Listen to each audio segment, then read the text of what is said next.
खुलुमबाय स्टुडियोआव उदांस्रि मुसाहारि बाक्सानि दिहिरायाव सालबारि जिल्ला आरो सापागुरि कक्लाबारि गुदि बर' थुनलाइ आफादनि बोसोरारि जथुमा खुंफुंनो थियारि खालामदों। सानथामनि हाबाफारिजों सानजरां कमप्लेक्सर रामसियारि गेलेग्रा फोथाराव खुंफुंजागोन सालबारि जिल्ला आरो सापागुरि कक्लाबारि गुदि बर' थुनलाइ आफादनि बोसोरारि जथुमा।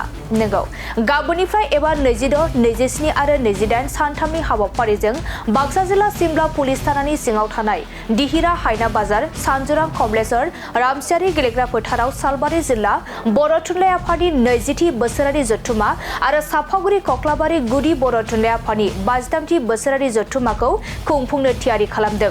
नबदिहिरा हायना बाजारनि बेन्दोंआव थानाय गंबा गामिफोरनि जथाय हेफाजाबजों खुंफुंजागोन। सानजरां कमप्लेक्सर रामसियारि गेलेग्रा फोथाराव सानथामनि हाबाफारिजों सालबारि जिल्ला बर' थुनलाइ आफादनि 20थि बोसोरारि जथुमा आरो सापागुरि कक्लाबारि गुदि बर' थुनलाइ आफादनि 52थि बोसोरारि जथुमाया मख'नो गोनांदि नबदिहिरा ओनसोलाव थुनलाइ आरो सोलोंथाइ बिथिङाव जौगानायखौ हास्थायनानै बे हाबाफारिखौ बानजायनाय जादों होनना खौरांनि गेजेरजों फोरमायो बानजाय आफादनि मासिगिरि बिथाङा। कक्लाबारि सापागुरि कक्लाबारि प्राइमारि गुदि बर' थुनलाइ आफादनि 53थि बोसोरारि जथुमा आरो सालबारि जिल्ला बर' साहित्य सभानि 20थि बोसोरारि जथुमानि थाखाय दा जोङो साखाफारा जागासिनो दङ। गाहायै बेवहाय मा हाबाफारि थागोन? गाहायैथ' बेयाव मेइनलि डेलिगेटआनो थान्दै जथुम। बेनि उनाव एवारनेस प्रग्रामफोर थागोन नामा?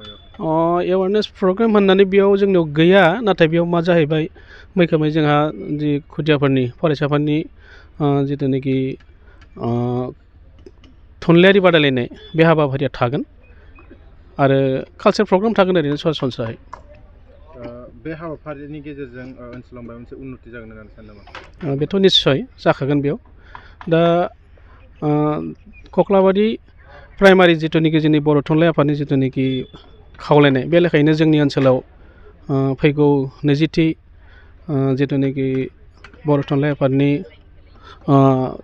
सापागुरि कक्लाबारि बर' थुनलाइ आफादनि जिथुनाखि बोसोरारि जथुमा आरो सालबारि जिल्ला बर' थुनलाइ आफादनि जिथु बोसोरारि जथुमा बेखौ जोंनि ओनसोलनि सुबुंफोरा बानजायना लानायनि उद्देश्यआनो जाहैबाय बे ओनसोलनि जाखांफुनाय जि जोंनि फरायसाफोर बा खुदियाफोर बिसोर जाहाथे थुनलाइनि फारसे बा गुबुन गुबुन जिखिनि समाजनि मिथिनो लागा बे बाथ्राखौ बे जथुमनि गेजेरजों गेदेमा सुबुंफोरनि गेजेरजों जाहाथे मिथियो बेखौ जोङो हास्थायदों, आसा फारिदों। बेखौ निस्सय बे बिथिङाव जोङो जौगागोन होननानै सानदों आरो जोंनि इयुन जोलैनि खुदियाफोरखौ। थासारिखौ नोजोर होनानै सोलोंथाइ बिथिङाव माबायदि जौगागोन? बेथ' निस्सय दानि जिथुनाखि थासारि बेखौ रायजोफोरा गासैबो मिथिगौ। बे बेलायाव जोङो सानदों मा बे थुनलाइ आफादनि जिथुनाखि जथुमफोरनि गेजेरजों निस्सय गेदेमा सुबुंफोरा जिथुनाखि बोसोन होलांगोन बे बोसोननि गेजेरजों जोंनि जितु खुदियाफोर उनथिफोरनि जितु खुदियाफोर बिथांमोना निस्सय गोबां बाथ्रा मोनथिनो मोनगोन, निस्सय जौगागोन होनना सानदों आरो जोङो। बेनि अनगायै मा हाबाफारिफोर थाबावगोन? हाबाफारिया जोंहा मा जाहैबाय गुबैयैथ' जोंहा जथुमनि जिथु हाबाफारि प्राइमारि कमिटिनि गुदि बर' थुनलाइ आफादनि बोसोरारि जथुमा बेयाव बिथांमोननि जिथुनाखि बिबान बेखौ सोलाय सोल' जासिगोन। आरोबाव जिल्लानि जिथुनाखि जथुमा बेनि गेजेरजों बिथांमोननि बिबाना सोलाय सोल' जागोन मैखोमै बियो। बेनि अनगायै जोङो मोनसे बिथिंखौ एसे लाखिदों, जिहेथु एसे सुबुंफोरा जाहाथे थुबुर जायो बेखौ नोजोर बोनानै हारिमुनि खोथाखौ जों एसे लाखिनो गोनां जादों। ओंखायनो हारिमु बिथिंखौ लाखिदों।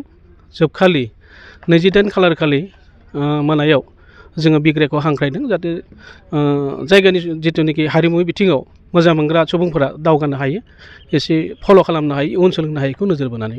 सानबेसेनि हाबाफारि लादों? हाबाफारियाथ' सानथाम, 26, 27 आरो 28 डिसेम्बर माने गाबोननिफ्राय आरो सानथामनि हाबाफारि। गाबोनो गुदि बर' थुनलाइ आफादनि जथुमा, ओमफ्राय समनिया माने 27 तारिख, बेयाव 27 तारिख 28 तारिखआ जाहैबाय जिल्ला बर' थुनलाइ आफादनि जथुमा जागोन आरो।